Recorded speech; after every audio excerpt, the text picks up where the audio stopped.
Hey, yo, this is Tommy from Suzhou. I'm just finished my job, man, you know. Now I'm gonna get in螺蛳粉, right? Let's get it.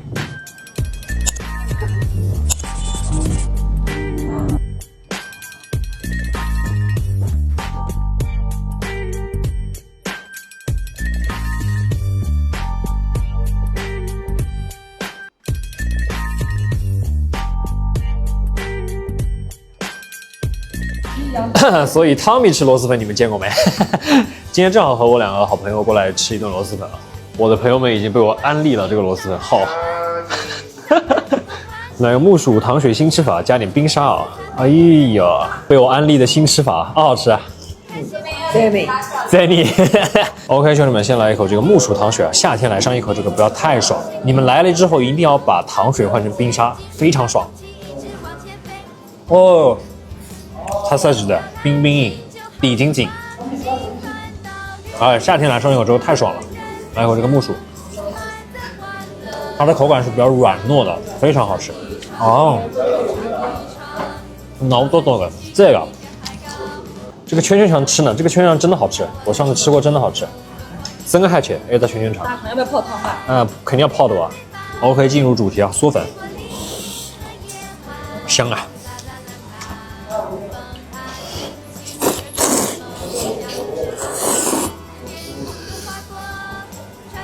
就是这个感觉，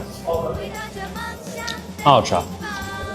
就点点头啊，好吃，你不要那么假呢，是好吃的，是好吃的，很好吃，我觉得。对，是好吃的。啊，这个流心煎蛋搞一个，兄弟，拿一个流心煎蛋。这个流心煎蛋看着就很棒啊，浸一下汤里面啊。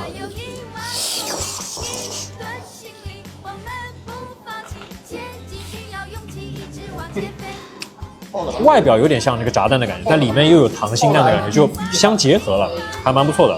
接下来再搞一块这个脆皮锅烧啊，脆皮锅烧它直接吃是口感比较硬的，我们一定要放在汤里面浸一会儿啊。也可以爱情是油酥感，是硬香的。和牛做个腿上有嗰種魚酥的香氣感，係豬魚香。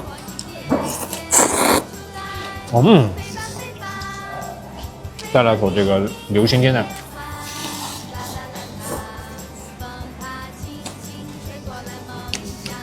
3年，哇，吃螺蛳粉真的太爽了，太爽了！我跟你说，我这2个朋友本来也不吃螺蛳粉的，被我安利以后，现在闷头吃，给你们看一下，狂吃猛吃呀，闷头吃。OK， 朋友们，现在我吃得到，反正我觉得现在我对螺蛳粉是真的是3年的，3年2年也弄透了。那么今朝甚至当我把鱼钩嘞也来尝口，他们现在也爱上了。反正我觉得，如果你们还没有吃过螺蛳粉，尝试过的话，你们一定要尝试一下，真的非常爽，非常好吃。对，就是这样一个案例。那我们下期再见，拜拜。